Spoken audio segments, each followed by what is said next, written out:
రావణాసురుడిని రాముడి కంటే ముందే ఓడించిన రాజు గురించి మీకు తెలుసా? మహావిష్ణువు ఆయుధమైనటువంటి సుదర్శన చక్రానికి చాలా గర్వం ఉంటుంది. అందువల్ల విష్ణువు సుదర్శన చక్రానికి ఇలా శాపం పెడతాడు. నీవు కార్తవీర్య అర్జునుడు అనే మానవుడిగా భూమిపై జన్మిస్తావు.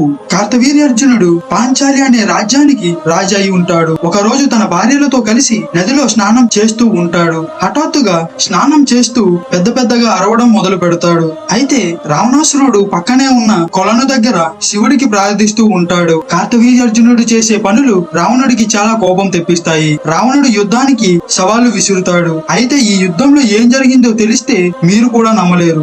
రావణుడిని ఓడించి కోతిలా వేలాడదీస్తాడు. అయితే రావణుడు అవమానంతో చనిపోదామని అనుకుంటాడు. కానీ కార్తవీర్యార్జునుడి తాత అయినటువంటి కులత్సుడు కోరిక మేరకు రావణుడిని విడిచిపెడతాడు. ఇలా రాముడి కంటే ముందే రావణుడిని కార్తవీర్యార్జునుడు ఓడిస్తాడు. ఈ వీడియో నచ్చితే లైక్ చేయండి అండ్ సబ్స్క్రైబ్ చేసుకోండి.